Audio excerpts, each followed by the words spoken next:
안녕하십니까. 도약하는 지방자치, 신뢰받는 열린 의회를 만들어가는 광주광역시 북구의회입니다.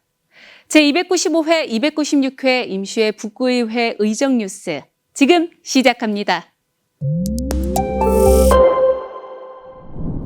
광주 북구의회가 지난 7월 3일부터 4일까지 후반기 원 구성을 위한 제295회 임시회와 7월 10일부터 18일까지 총 9일간 제296회 임시회 일정을 진행했습니다.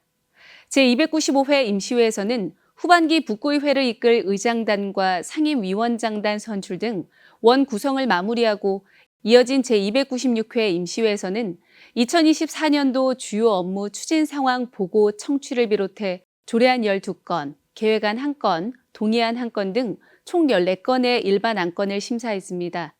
행정자치위원회에서는 광주광역시 북구 주민참여예산제 운영조례 일부 개정조례안 등 10건, 경제복지위원회에서는 광주광역시 북구 에너지 기본조례 일부 개정조례안 등 4건을 심사했으며 그중 4건은 원안 가결, 7건은 수정 가결, 3건은 본회의에 부의하지 않기로 결정했습니다. 7월 3일 제295회 임시회 제1차 본회의에서는 선거를 통해 최무송 의원을 의장으로, 임종국 의원을 부의장으로 선출하고 이어 4일 열린 제2차 본회의에서 각 상임위원회 위원을 선임하였고 상임위원장 선거를 통해 의회 운영위원장에는 고영림 의원, 행정자치위원장에는 한양임 의원, 경제복지위원장에는 김귀성 의원, 안전도시위원장에는 이숙희 의원을 선출했습니다. 이어진 제296회 임시회에서는 예산결산특별위원회와 윤리특별위원회를 구성하고 예산결산특별위원장에는 황혜원 의원, 윤리특별위원장에는 정상용 의원을 각각 선출하고 후반기 원 구성을 마무리했습니다. 선출된 의장단과 각 위원장들은 동료 의원들에게 감사를 표하며 맡은 바 소임을 다하겠다며 각오를 밝혔고 새롭게 구성된 상임위원회 위원들은 북구청 주요 업무에 대한 상반기 추진 성과와 하반기 추진 계획 보고 청취를 시작으로 본격적인 후반기 의정 활동을 시작했습니다. 7월 10일 열린 제296회 제1차 본회의에서는 임종국, 황혜원, 정달성 의원이 5분 자유발언에 나섰습니다. 임종국 의원은 현재 자영업자들은 은행 이자, 인건비, 배달 수수료 부담과 소비 침체로 인한 매출 감소로 코로나 시기 때보다 더 어려운 상황이라며 소상공인들의 생존을 돕기 위한 폭넓고 적극적인 지원 사업의 발굴을 당부했습니다. 이어 황혜원 의원은 전통시장이 소독 의무 대상 시설로 규정돼 있음에도 현재 관내 대부분의 전통시장이 소독 의무 대상 시설 목록에서 누락되었다며 전통시장을 포함한 소독 의무 대상 시설 재점검 및 관리 강화를 위한 대책 마련을 촉구했습니다. 정달성 의원은 북구 맨발 산책로 조성에 체계적이고 전략적인 중장기 대책 마련이 필요하다고 강조하며 내 집 앞 맨발 산책로 조성의 브랜딩, 유형별 맨발 산책로 조성 및 운영 표준안 마련 등을 제안했습니다. 7월 18일을 끝으로 모든 의사 일정을 마무리하며 최무송 의장은 이번 회기에는 주요 업무 추진 상황 청취를 통해 행정의 주민의 뜻이 잘 반영되고 있는지 꼼꼼히 살펴보았다며 제9대 후반기 북구의회는 북구 발전을 위해 주민과 소통하고 협치하는 의정 활동으로 주민에게 신뢰받을 수 있는 의회로 거듭나도록 노력하겠다고 말했습니다.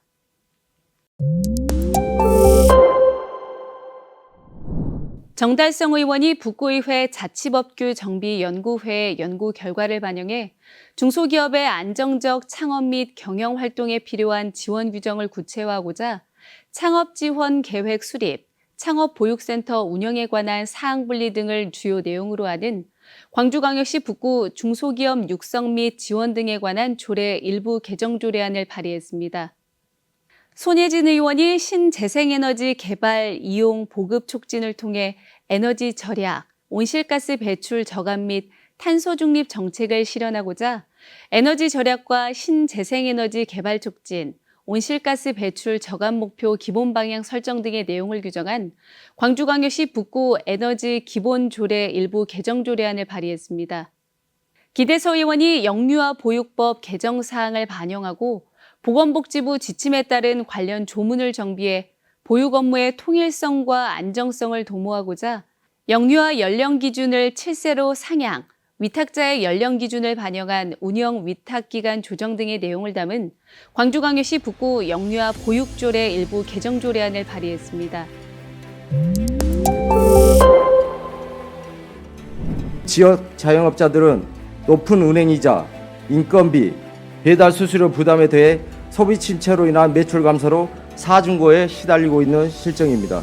인간 배달앱을 이용하는 자영업자에게 배달 수수료 일부를 지자체에서 부담해 주는 것도 하나의 방안일 것입니다. 지속 가능한 자영업 생태계를 만들어가는 다각적 노력이 필요한 때입니다. 현재 북구보건소에서 관리 중인 소독 의무 대상 시설 목록에서 동부시장을 제외한 북구의 모든 전통시장이 빠져 있다는 사실을 확인할 수 있었습니다. 북구보건소는 상황의 심각성을 인지하고 전통시장을 포함해 법정, 소독 의무 대상 시설 재점검 및 관리 강화를 위한 대책 마련에 나서 주시기 바랍니다. 먼저 내 집 앞 맨발 산책로를 북구의 맨발 산책로 조성 전략으로 브랜딩하여 추진할 것을 제안드립니다. 두 번째로 북구만의 안전, 편의, 생태 친화 등을 고려한 유형별 맨발 산책로 조성 및 운영 표준안을 만들어야 합니다. 마지막으로 민관이 협력하여 건강한 맨발 걷기 문화를 바꾸어야 합니다. 안전도시위원회 소속 위원들이 지난 7월 23일 동강대학교와 산동교 친수공원에 설치된 야외 물놀이장을 방문해 시설물 관리 상태를 점검하고 편의시설 등 운영 현황을 청취했습니다. 안전도시위원회 이숙희 위원장은 주 이용자인 아이들이 안심하고 물놀이를 즐길 수 있도록 안전사고를 철저히 대비하고 물놀이장 인근 거주민들의 피해를 최소화하기 위해 세심한 관심을 기울여 줄 것을 당부했습니다. 광주 북구의회가 제9대 후반기를 새롭게 출발합니다. 폭염과 무더위에 지친 일상 속에서 북구민들의 힘이 될 수 있도록 저희 북구의회는 최선의 의정 활동을 펼쳐나가겠습니다. 이상으로 제295회, 296회 임시회 북구의회 의정 뉴스를 마칩니다. 시청해주신 여러분 고맙습니다.